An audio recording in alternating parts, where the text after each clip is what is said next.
러시아 침공을 받는 우크라이나를 돕기 위해 의용군으로 참전한 이근 전 대위의 소속 부대 소식이 전해졌습니다. 지난 11일 방송된 YTN 라디오 슬기로운 라디오 생활에서는 이근과 실제 친분이 있는 태상호 종군 기자가 출연했는데요.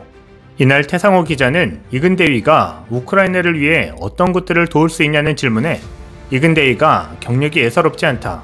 한국인 최초로 네이비실 장교 코스까지 다 마쳤으며 한국의 특수부대 시스템과 미군의 특수부대 시스템을 다 아는 사람이라고 볼 수 있다고 답했습니다. 또 유년기를 미국에서 보낸 탓에 영어가 한국말보다 편한 사람이라 의사소통도 문제가 없으며 특수전과 관련한 전문가라고 말했습니다. 또한 그는 저희 지인들 중에 이근 전 대위뿐만 아니라 호주 출신, 이태리 출신, 영국 출신 분들이 지금 우크라이나에 의용군으로 가서 국제군단에 등록되어 있는 상태라며 그분들에게 물어보니 해외에서 들어오면 분류 과정을 거친다고 설명했습니다.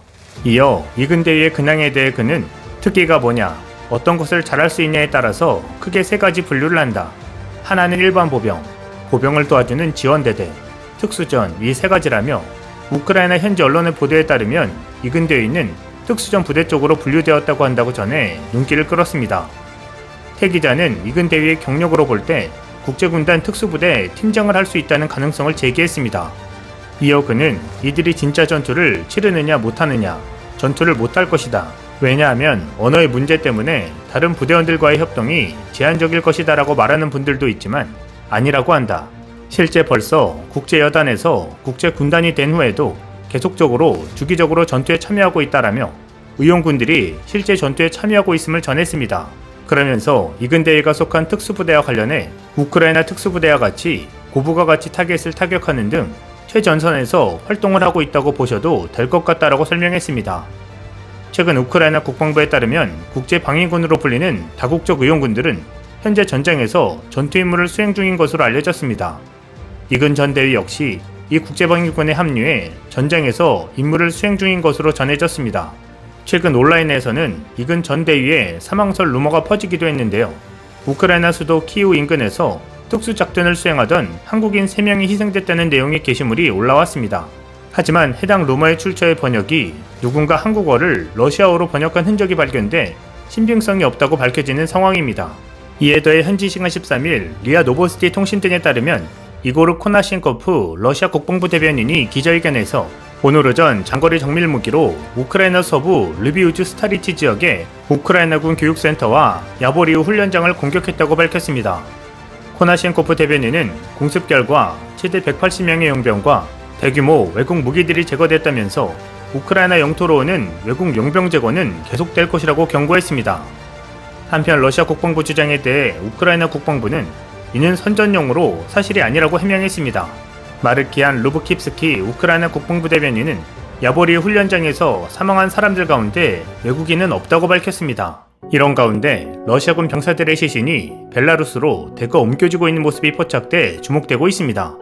벨라루스 마질역에서 러시아 철도 차량이 싣고 있는 것을 목격한 시민들은 예사롭지 않다고 증언했고 국경가의 한 시체 안치소에는 러시아인 시체로 가득 찬 것으로 알려졌습니다. 예상치 못한 수의 러시아군 전사자 발생에 러시아도 당혹감을 드러내는 모양새입니다. 트럭으로 실려오는 러시아군 부상자들은 벨라루스의 마즐, 호메리, 나루리아의 병원에 수용돼 비밀 유지 계약에 서명한 벨라루스인 의사 스태프가 치료를 벌이고 있는 것으로 알려졌습니다. 이러한 상황을 물타기하기 위해 러시아 당국은 우크라이나에서 부상당한 러시아군 병사를 쇼이구 국방장관이 위로하는 선전 공작을 펼치고 있습니다.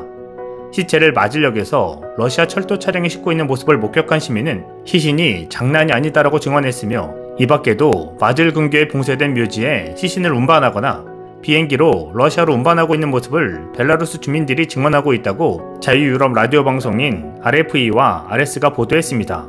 게다가 병원이나 역에는 정보 유출을 막기 위해 벨라루스 경찰이나 국가보안위원회의 인원이 대량으로 배치되고 있지만 사체의 적재신이 온라인상에 누설된 탓에 현재는 밤중에 작업이 이루어지고 있는 것으로 전해졌습니다. 러시아에 있어서 불편할 정도의 전사자가 발생하고 있는 것은 거의 틀림없어 보입니다. 더 문제는 지난달 26일 러시아 국방부가 우크라이나 침공의 전사자 수를 축소하기 위해 전사자의 신원을 식별할 수 있는 정보를 제거하고 시신을 폐기하라는 공식 명령 문서를 발행했다는 것입니다. 이는 이들 외에도 감당 못할 정도의 전사자들이 현장에서 폐기된 정황이 드러난 것입니다. 한편 개전 3주 가까이로 접어든 지금 부진한 전황에도 불구하고 전쟁이 끝날 조짐이 전혀 보이지 않고 있는데요. 서방의 군사 전문가들은 우크라이나 침공이 푸틴 대통령의 전쟁이라 칭하며 그가 끝내기로 하지 않는 한 이 전쟁은 끝나지 않을 것이라는 점을 지적하고 있습니다. 푸틴의 결심을 돌릴 수 없다면 그를 끌어내리는 것이 전쟁을 끝내는 다른 방법이 될 수 있지 않을까라는 의견이 도마 위에 오르고 있습니다. 영국과 미국 언론 매체들은 이것이 가능성 제기의 차원이긴 하지만 이 문제를 거론하기 시작한 것인데요. 더 타임즈 1위판인 선데이 타임즈 최신호는 러시아 권력층 내부에서 푸틴 대통령을 축출하기 위한 움직임이 필연적으로 일어날 것이라는 러시아 초대 외무부 장관인 안드레이 코지레프의 인터뷰를 실었습니다. 코지레프 전 장관은 러시아 제국의 차르 가운데 다수가 살해됐고 어떤 형태로든 쫓겨난 이들도 많다.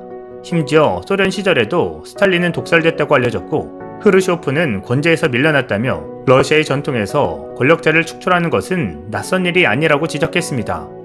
푸틴 대통령과 관련해 그는 권력 내부에서 어떤 방법으로든 해결돼야만 하는 저항과 불만이 커질 것이라 확신한다.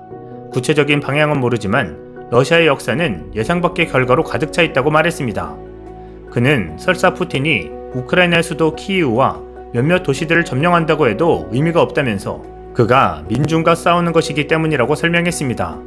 그는 옛 소련이 1979년에서 1989년 압도적인 군사력으로도 아프가니스탄을 침공해 완전히 정복하지 못하고 끝내 국력을 허비한 채 패퇴한 것이 멸망의 먼 원인이 된 것처럼 러시아도 우크라이나 침공이 붕괴라는 극적인 결과를 낳게 될 가능성이 크다고 진단했습니다. 텔레그래프는 푸틴은 어떻게 권제에서 제거될 것인가 그리고 누가 그를 대체할 것인가라는 장문의 기사를 통해 우크라이나 침공 후 러시아 정권의 교체 가능성을 분석했습니다. 이 신문은 먼저 그의 건강 문제를 들었는데요. 외국 정상과 회담하면서 기이할 정도로 긴 테이블을 사이에 두고 앉은 것을 두고 와병설이 돌았고 손을 떠는 모습이 화면에 포착돼 파킨슨병을 앓고 있는 것이 아니냐는 추측도 나왔습니다. 숨을 헐떡이는 모습도 자주 목격됐다는 것을 근거로 그가 스테로이드 치료를 받고 있다는 주장도 제기됐습니다. 서구 일각에서는 암살도 극단적인 선택지 하나로 제시됐지만 크렘린 권력의 성격이나 삼엄한 경호를 고려하면 실현 가능성도 없을 뿐더러 매우 위험한 방안으로 지적되고 있습니다. 텔레그래프는 어떤 형태이건 푸틴이 권력에서 배제될 경우 잠재적인 후계자로 헌법상 승계자인 미하일 미슈슈틴 총리를 비롯해 세르게이 소바닌 모스크바 시장, 세르게이 쇼이구 국방부 장관, 드미트리 메드베데프 전 대통령 등을 들었습니다. 실용적 도둑 정치가들이라고 할 이들은 기업형 횡령으로 부를 축적했으나 우크라이나 침공 이후 서방의 경제 제재로 큰 타격을 입었습니다. 이들이 지금 자신의 부와 자유를 좌지우지하는 푸틴에 등을 돌리려 할 가능성은 없지만 할 수만 있다면 푸틴이 서방에 대항해 벌이는 십자군 전쟁에 참여하지 않으려고 할 가능성은 매우 크다고 신문은 지적하고 있습니다. 더 타임즈와 파이낸셜 타임즈도 각각 전쟁 종식에 관한 여러 시나리오 중 하나로 푸틴의 권자 축출 가능성을 진단했습니다. 더 타임즈는 우크라이나에서 고전이 계속돼 병력과 자원의 손실이 감당할 수 없는 상황에 이르면 크렘린 핵심 인사들이 푸틴을 축출하는 것도 가능할 것으로 일부 분석가들은 내다본다고 전했고 파이낸셜 타임즈도 서방의 제재로 러시아의 고통이 가중된다면 푸틴의 전쟁 수행 방식에 분노한 크렘린 엘리트들이나 군부와 보안기관 인사들 또는 생활고에 격분한 민중 시위에 의해 타도될 수 있다고 전망했습니다. 영국 킹스 칼리지 러시아 연구소의 세뮤얼 그린 교수는 워싱턴 포스트 기고에서 그동안 푸틴에 복종해온 러시아의 신흥 엘리트층 사이에서 서방의 경제 제재와 푸틴의 정치 지형 개편 시도로 인해 부와 자유를 잃게 됐다는 인식이 널리 확산한다면 이들이 반응을 보일 것이며 그것이 쿠데타가 될 수 있다고 지적했습니다. 세계는 계속 푸틴의 행보에 주목하고 있습니다. 이상 지온TV였습니다.